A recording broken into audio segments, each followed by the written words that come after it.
برسات کے موسم میں اکثر نمکدانی پڑے نمک میں سیلن ہو جاتی ہے۔ اس میں 4-5 چاول کے دانے ڈال دیں، نمک نمی سے محفوظ رہے گا۔ اکثر لوگ جب بھی کوئی چیز فرائی کرتے ہیں تو تیل کی گرمائش کا اندازہ ہی نہیں کر پاتے۔ ایک صاف سٹک، جسے سٹیک کہتے ہیں، خرید کر رکھ لیں، اور جب دیکھنا ہو کہ تیری گرم صحیح گرم ہے تو سٹک احتیاط سے پکڑ کر تیل کے درمیان کھڑی کر کے دیکھیں۔ اگر بلبلا نہ بنے تو تیل فرائی کے لیے تیار ہے۔ انڈوں کو ابالنے کے بعد ان کا پانی ضائع مت کریں، بلکہ اپنے پودوں کو ڈال دیں۔ ان کی نشو و نما میں حیرت انگیز اضافہ ہوگا۔ آم کھانے کے بعد کچی لسی، یعنی کہ تھوڑے سے دودھ میں زیادہ سارا پانی ڈال کر پینے سے بھی آم ہضم ہو جاتا ہے۔ ناخن کو ٹوٹنے سے بچانے کے لیے ان پر لہسن یعنی تھوم کی پھلی کو چھیل کر روزانہ رگڑیں۔ کپڑے پر سے سرخ روشنائی کے داغ دور کرنے کے لیے اسے دہی سے دھو لیں تو سرخ داغ دور ہو جائیں گے۔ گوندے ہوئے آٹے کو محفوظ رکھنا ہو تو اسے دودھ کے صاف خالی پیکٹ میں رکھ کر فریج میں رکھ دیں۔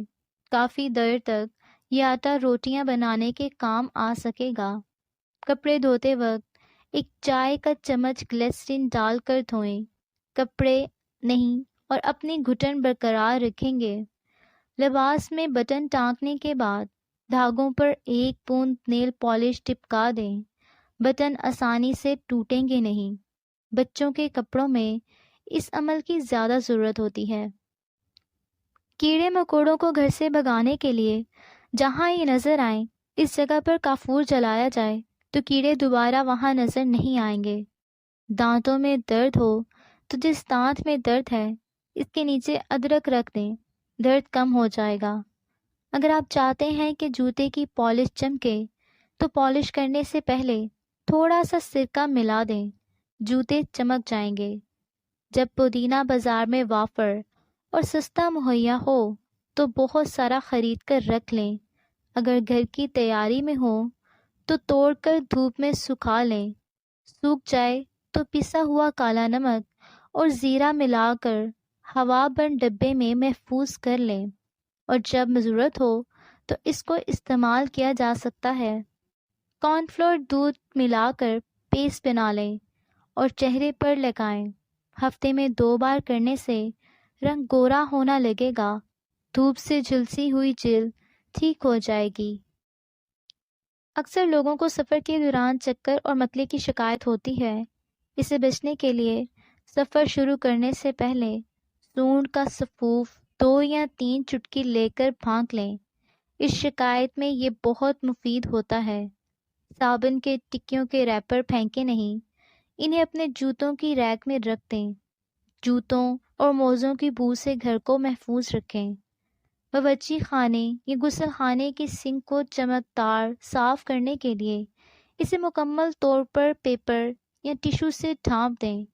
اوپر سے کچھ بوندیں پانی ڈال کر 1 چمچ بلیچ پاؤڈر ڈال کر آدھا گھنٹہ چھوڑ دیں۔ اس کے بعد اسی ٹشو پیپر سے واش بیسن کو رگڑیں۔ واش بیسن چمک جائے گا۔ سردیوں میں اکثر ہونٹ پھٹ جاتے ہیں۔ تازہ کچا دودھ ہونٹوں پر روزانہ لگانے سے آرام آ جاتا ہے۔ سردی میں پاؤں کی ایڑیاں پھٹ جائیں تو گلیسرین میں دیسی صابن کے ٹکڑے ڈال کر پھٹی ہوئی جلد میں بھر دیں۔ سوتی جرابیں پہن کر رات کو سو جائیں۔ اگلے روز پاؤں بھولے نہیں، روز رات کو یہ ٹوٹکا آزمائیں۔ پھٹی ہوئی ایڑیاں بالکل ملائم ہو جائیں گی۔ بعض اوقات رات کو دیر سے سونے سے آنکھوں کے نیچے سوجن سی ہونے لگتی ہے۔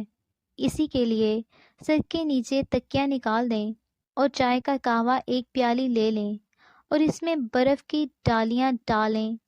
روئی میں بھگو کر نچوڑیں اور آنکھوں پر رکھ کر لیٹ جائیں۔ آپ کی سوجن ٹھیک ہو جائے گی۔ پلکوں کو گھنا کرنے کے لیے رات کو سونے سے پہلے کسٹر آئل رفر کوئی کی مدد سے لگائیں اور مہینے بعد حرکت دیکھیں۔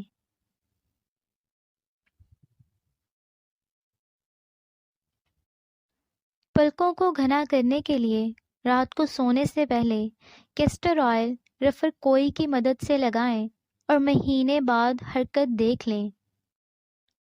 بسکٹ خستہ کرنے کے لیے بسکٹوں کے ڈبے میں اگر شوگر کیوب رکھ دیا جائے تو بسکٹ خستہ رہیں گے۔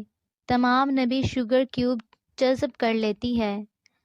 چاول اور دال اگر زیادہ لے کر اسٹاک کر لیے جائیں تو کیڑا لگ جاتا ہے۔ اگر 2 یا 3 تیز پات ڈال دیں تو کیڑا نہیں لگے گا۔ اکثر قمیض دھونے کے بعد اس کا کالم پوری طرح صاف نہیں ہوتا۔ اس کے لیے قمیض دھونے سے پہلے تھوڑا سا شیمپو کالر پر رگڑ لیں، پھر قمیض دھو لیں، کالر بالکل صاف ہو جائے گا۔